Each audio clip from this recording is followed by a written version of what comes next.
Hey guys, it is September the 14th, 2025, and I hope everybody's been having a wonderful day so far today. Hope everybody's having a wonderful weekend as well. It is beautiful weather here in South Carolina today. I mean, it's absolutely gorgeous out here. As you can see behind me, the skies are like blue. There's, maybe just a couple of clouds in the sky. It's about 75, 80 degrees out here right now. And if you're sitting in the shade, it is really, really nice. It's just beautiful weather today. It's crazy because I was just walking out here just a minute ago, and as I was walking across my lawn, I was looking at the grass. I was like, oh my gosh, this looks horrible. Everything is just looking so brown right now because we haven't had any rain. It's probably been, 2 weeks since the last time we got rain. And I know you guys won't hear me say this very often, but we need some rain now. It's time. And I was looking at the weather forecast. It's not supposed to rain again until like this next upcoming weekend. Usually this time of year here, we're getting all kinds of rain. I was looking at, I can't remember, it was like the Weather Channel or something yesterday, and they were talking about how it's been so quiet out in the Atlantic Ocean this year, like abnormally quiet. And telling people basically, don't get your hopes up yet because you're not quite in the clear until you're eating Thanksgiving. So hopefully we don't get anything like that. I know that we've had I think 6 or 7 named hurricanes this year, which is like nothing. I mean, I think last year we had like 6 or 7 hurricanes coming one behind the other.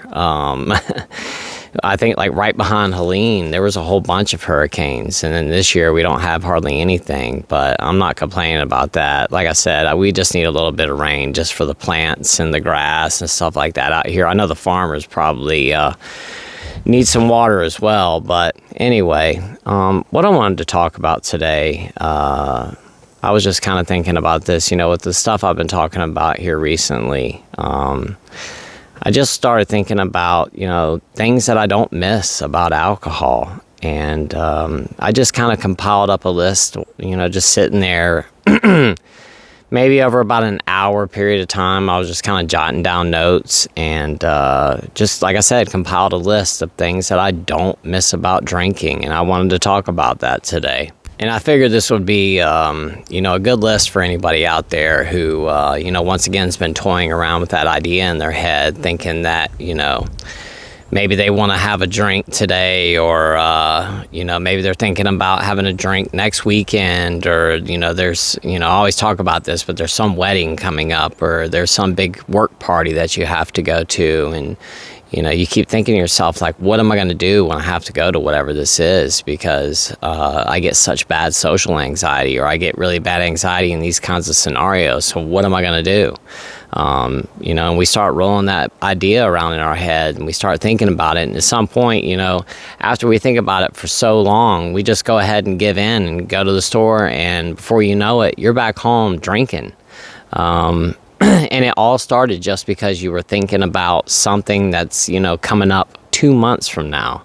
Like I was talking about in yesterday's video, it could be something like Thanksgiving, and you just keep thinking about it. You're like, there's just no way I'm going to be able to be sober for that. So, if I'm going to drink in November, well, why am I going to wait until November? I might as well just start drinking now. Well, I'm going to go ahead and go to the store and go get a bottle. And then before you know it, next thing you know, it's, you're right back in the throes of it all over again. So, like I said, today I just wanted to throw some ideas out there of, why I don't miss alcohol. And I'm sure that you guys can really relate to these things I'm going to be talking about today. And these aren't like, some of this stuff is kind of mainstream stuff that, you hear a lot of people talking about. A lot of this stuff isn't. A lot of this stuff's just, things I was thinking about that aren't necessarily just your everyday normal things that, people, aren't that excited about with drinking. These are some of those things that, come along with, years of dealing with AUD. So anyway, let's go ahead and get into it. I don't want to waste any more time. This one right here is pretty mainstream, but like the constant headaches. I used to have a headache every single day. From the time that I woke up in the morning, I was throwing ibuprofen back like they were M&Ms. My head used to hurt all day, every day. It's crazy because I was drinking on top of taking ibuprofen like that. I mean, I would take ibuprofen by the handful because my head used to hurt so bad. And I had a lot of aches and pains too, just from being on my feet, 12 plus hours a day. My feet and my back would hurt really bad all the time. So I took ibuprofen for that as well. But for the most part, it's because my head always hurt. And I'm sure it's because my blood pressure was just through the roof, and I smoked on top of it as well, which is horrible. The next thing I've got here is the anxiety, not just the hangxiety, but just the anxiety that comes along with drinking as well, because there is a period of time that you have this like prolonged anxiety after you drink, and it's not just necessarily the next day hangxiety. There's an anxiety that just lasts for days after you drink. I do not miss that at all, because that's one of those things that I used to deal with really bad. I've spoken about it so many times on here, but I was afraid to get behind the wheel of a car. I would have to get on GPS and look at like Google Earth early in the morning. If I had to go, let's say I had to go to a dentist office I'd never been to before, and I had to go to it before I went to work, I would be in the bed first thing in the morning looking for routes that I could take that would be nothing but back roads, because I was so afraid of getting on major roads because my anxiety was so bad. And now that I don't drink anymore, I don't have that problem at all, not one bit. I would get super bad anxiety if I had to get in the left turning lane or driving over a bridge. Oh my gosh, don't even get me started on that. My anxiety was through the roof. Even if I was in the car with somebody and they were driving and we were driving over a bridge, it like almost would have a panic attack. And I don't deal with that anymore at all since I got sober. The constant nausea, even though I deal with that now, I really put that one down because I'm sure there's a lot of people out there who deal with this one as well. When you're in active addiction, just the nausea all the time. You wake up first thing in the morning, you feel like you're going to throw up, or you wake up in the middle of the night and throw up, and you go through the whole entire day without eating anything because you feel so nauseous. And you don't eat for other reasons too, which I'm going to get to here in just a minute. But for the most part, like I said, you just feel so nauseous all the time. You feel so bad. I don't miss that one bit, and I'm sure there's a lot of you out there who used to experience that as well, and you don't miss that either. See, my handwriting is so bad. The constant worrying about where the next bottle's going to come from. This is something I used to, every single day. I was always concerned about where's the next bottle coming from? Where am I going to get the money for the next bottle? Waking up first thing in the morning and tearing up all the couch cushions and going through the vehicle's ashtrays and flipping up the floor mats in the car and going through all the drawers in the house and, going through the laundry room to see if my wife has a little container full of change that she's pulled out of people's pockets and, just trying to figure out a way to get my bottle every single day. Just that constant worry, going to work and, I got to work that day and I still hadn't acquired my bottle yet. And the anxiety that I would feel throughout the day until I got my hands on it. And then once I got it, now I was okay. And I knew that, okay, now I have my bottle, I can go home and I can drink tonight. The constant trying to hide my consumption, and that goes for, not just my wife, but work as well, because I drank when I was at work. Just constantly trying to hide what I was doing. Like I said, either from my boss, from my wife, from other people, from people like my parents. If I went over to their place, I didn't want them to know how much I was actually drinking, getting up and going to the bathroom and taking shots while I was in there, or just being around anybody that I wanted to hide my consumption from, because one, I was so embarrassed of it, and two, I didn't want anybody giving me a hard time. I just wanted to be left alone, and I had to hide my consumption. The worry about the damage that I've caused, not just to myself physically, but, emotional. My relationships with people. I caused so much damage, one, to my body, and two, to all my relationships. I damaged all of my relationships. Lost probably 95% of my relationships because of my consumption. The problems with my wife, I was constantly having problems with her because of my drinking. And since getting sober, we rarely ever have a disagreement. And, I'm not saying that we're perfect and we don't argue and, get angry at each other and, have disagreements. We do, but it's so rare. And if it does, we never raise our voice. It's usually just a heated conversation if it gets to that point. And if we ever get to that point, the two of us we go our separate ways until we calm down. I've spoken about it. I'll get in my car and go for a drive. I'll go for a walk. I'll do something. I'll just separate myself and just go outside or go somewhere else. And like I said, wait until I cool off and then go back to the conversation that we were having and try to meet somewhere in the middle. Something I would have never have done when I was drinking. I would just scream and yell and, try to get my point across that way. But that was not the way to handle things. And I just didn't know back then. There was no... I had no emotional control at all. If I got angry, I would flip out.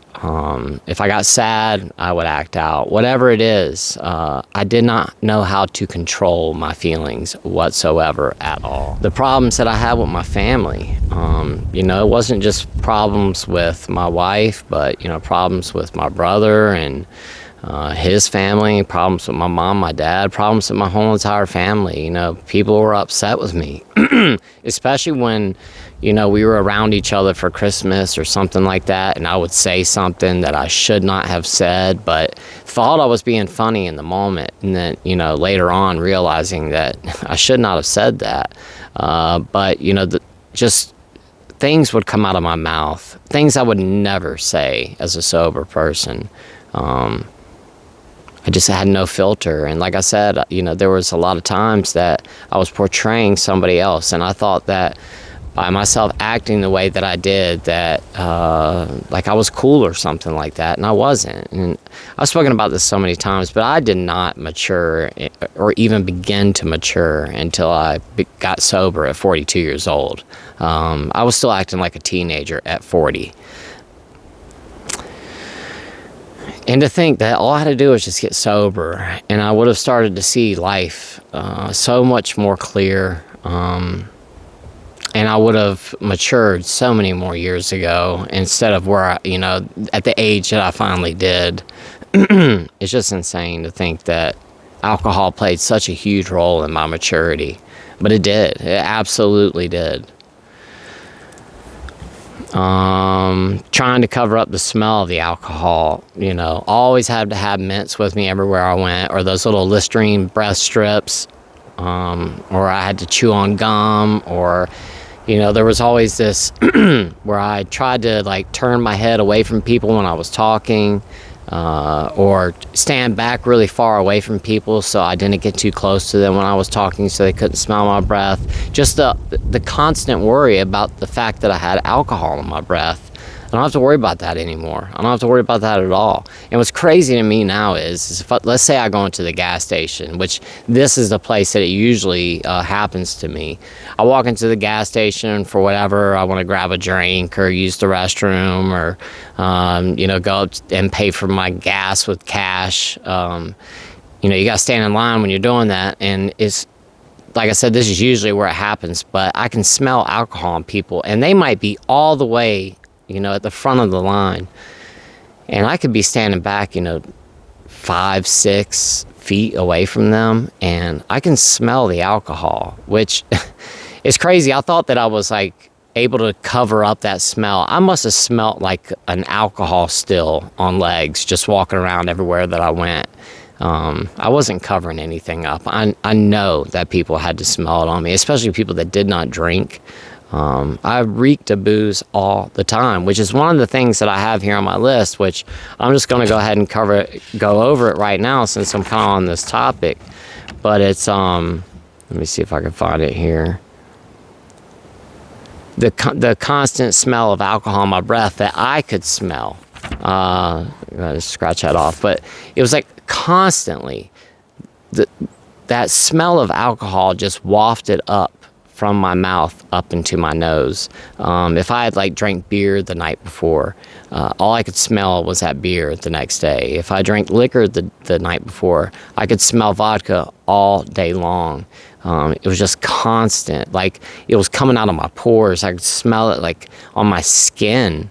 I just reeked of booze all the time. I do not miss that one bit because, one thing is I was always nauseous, and the smell of alcohol would make me nauseous as well sometimes. And then I was smelling my own breath, which made me nauseous at the same time. And, once again, I don't have to worry about that anymore. Now I do deal with nausea every single day, constantly, but it's not. I guess it is from alcohol because that's what caused my problems, but it's not from alcohol today, if that makes any sense. All right, next thing I've got here. I've had too much to drink and drive. The constant worrying about that. How am I going to get from point A to point B? That was always a thing. Trying to find somebody to give me a ride because I've drank too much, calling somebody the next day to come pick me up from my house to take me to work because I knew from the moment I woke up that morning that, my BAC was already through the roof, and I would just wake up and, start drinking and find somebody to come pick me up, and then I really would start going at it before I went in. The money that I spent on alcohol. So much money. I wasted so much money on alcohol. I really don't want to think about it, but it was a lot of money. I probably could have bought a house and paid cash for it with the amount of money that I spent drinking and smoking, for sure. I could have a whole other house that I could be renting, whatever, or I have that money in the bank, but instead I drank it all away.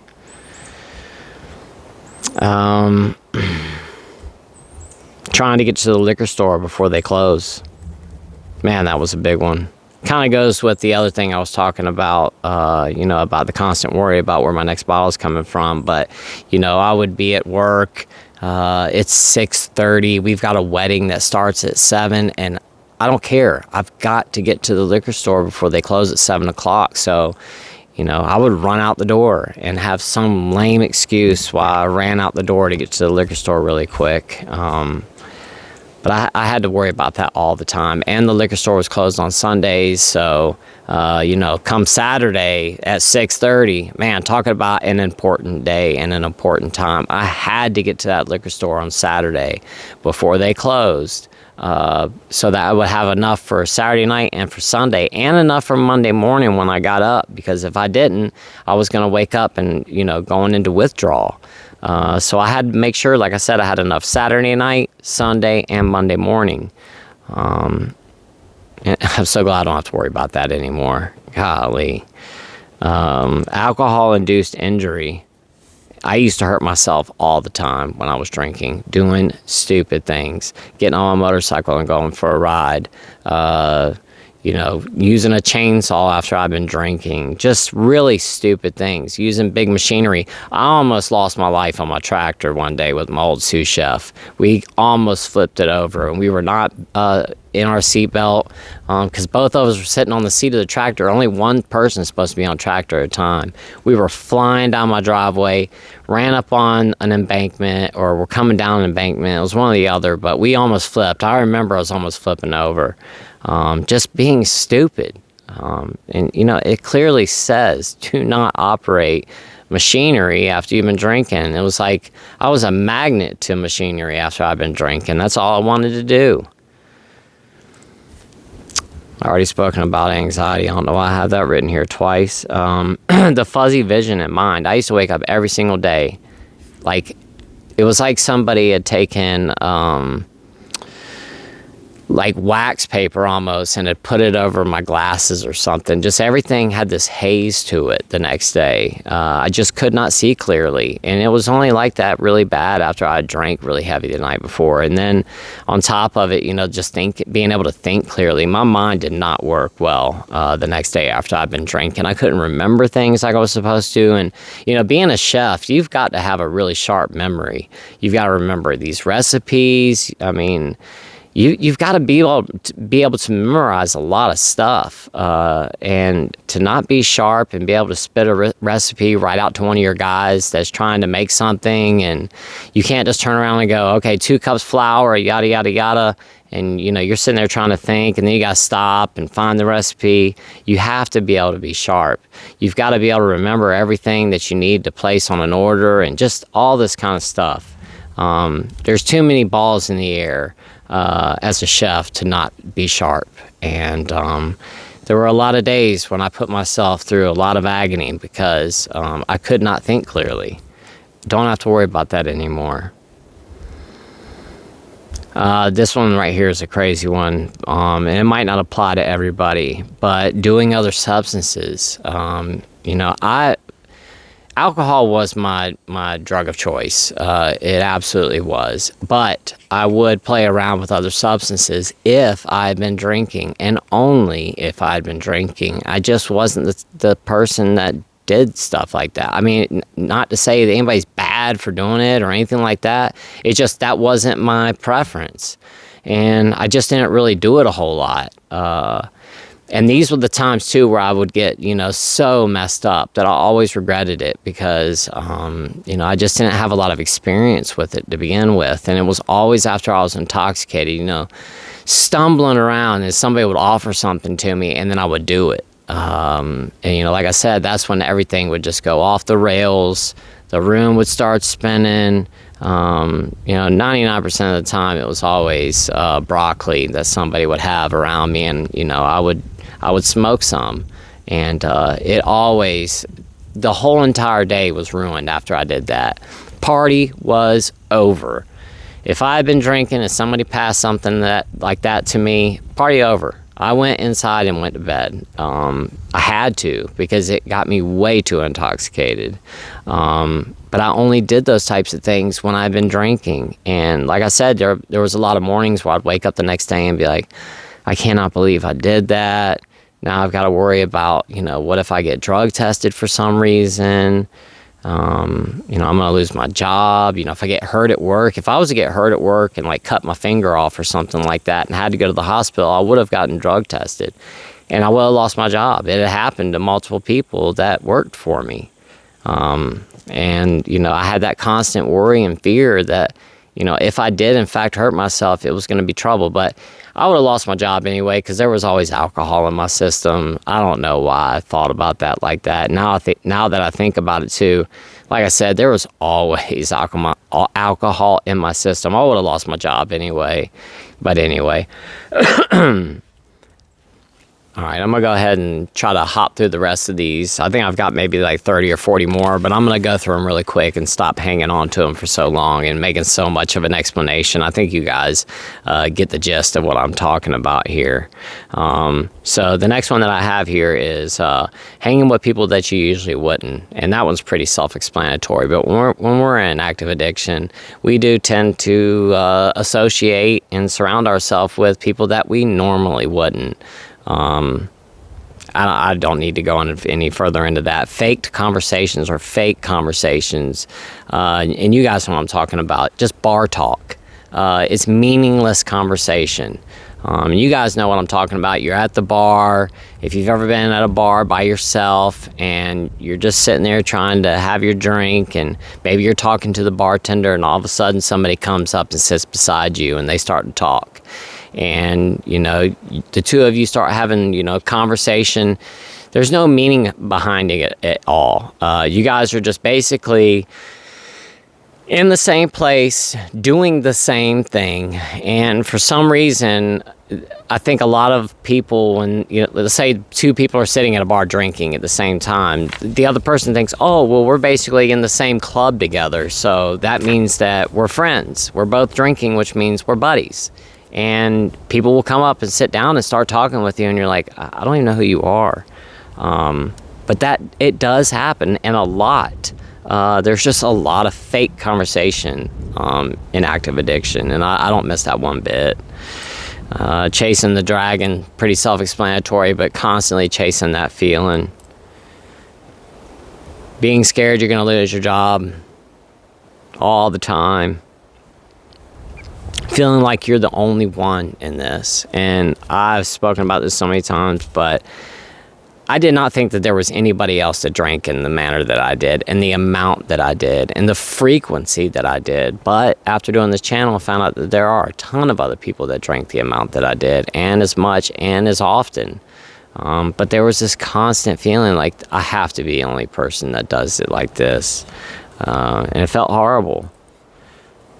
The embarrassment of it.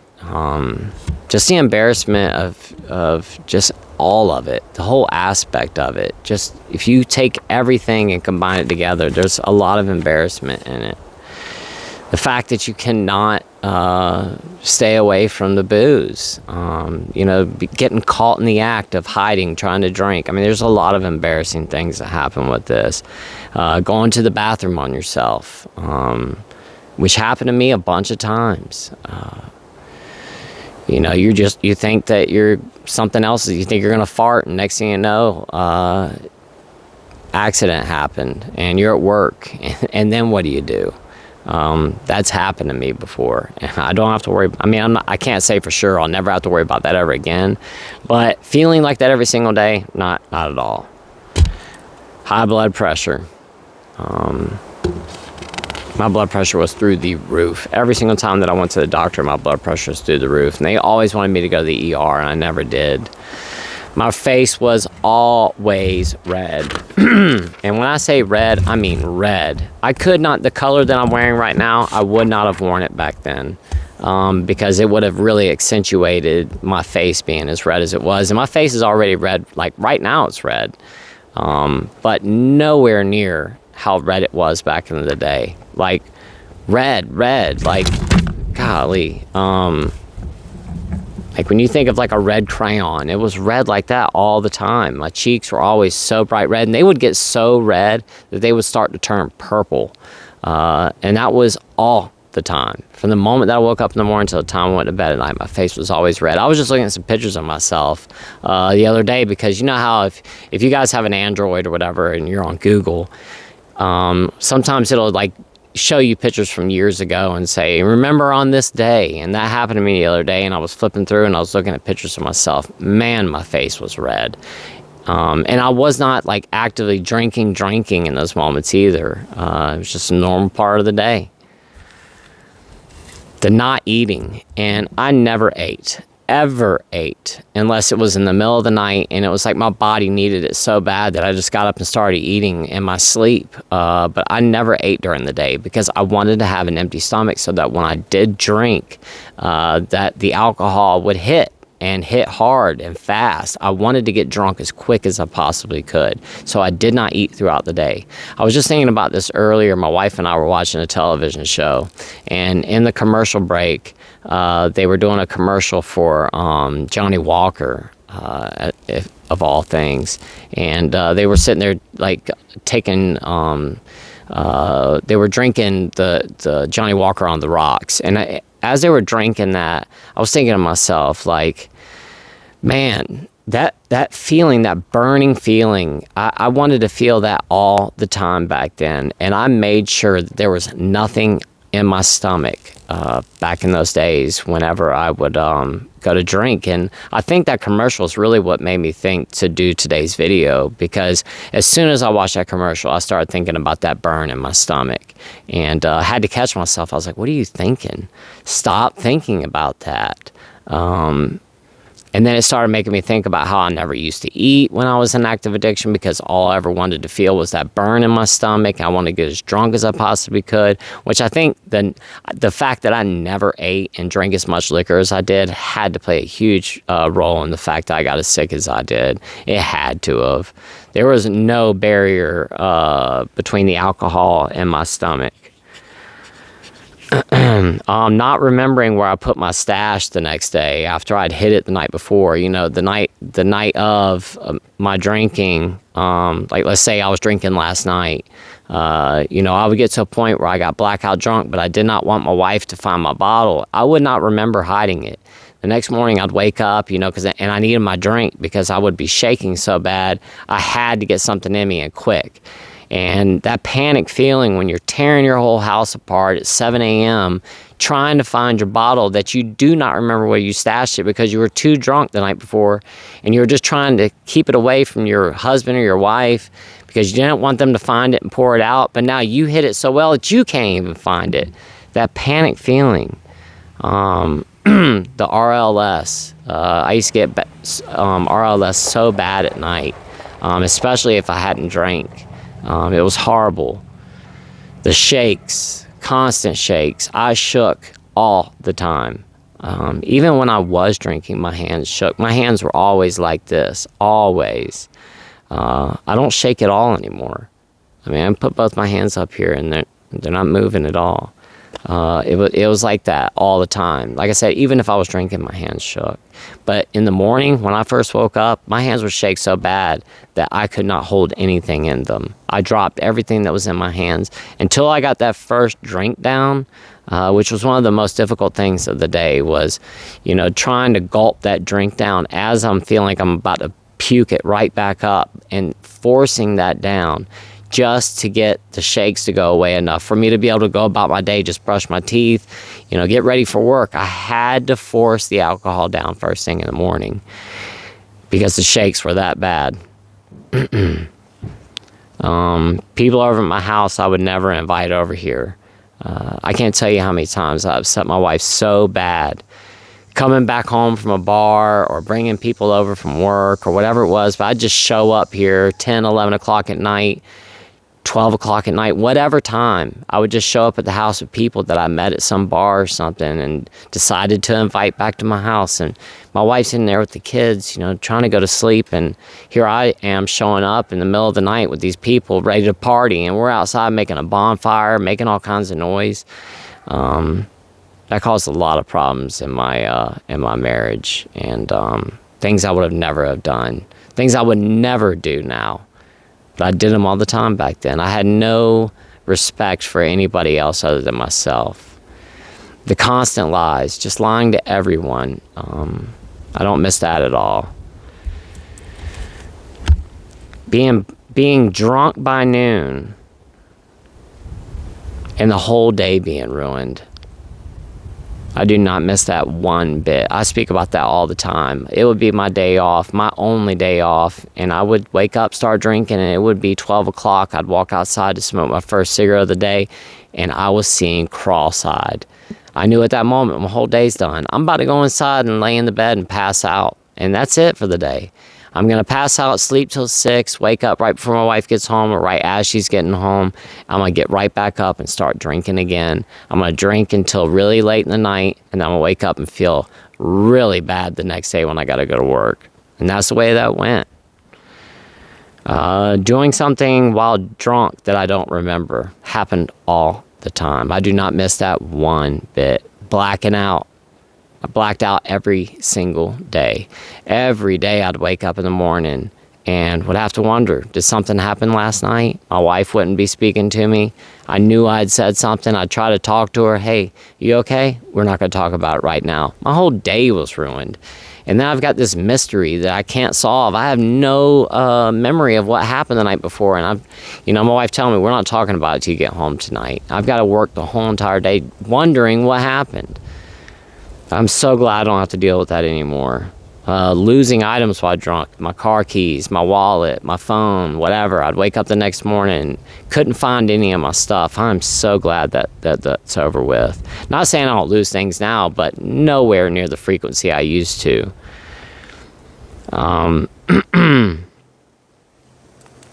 Searching for that bottle that I hid while drunk the night before, and I think I already kind of covered that. Throwing up every single morning.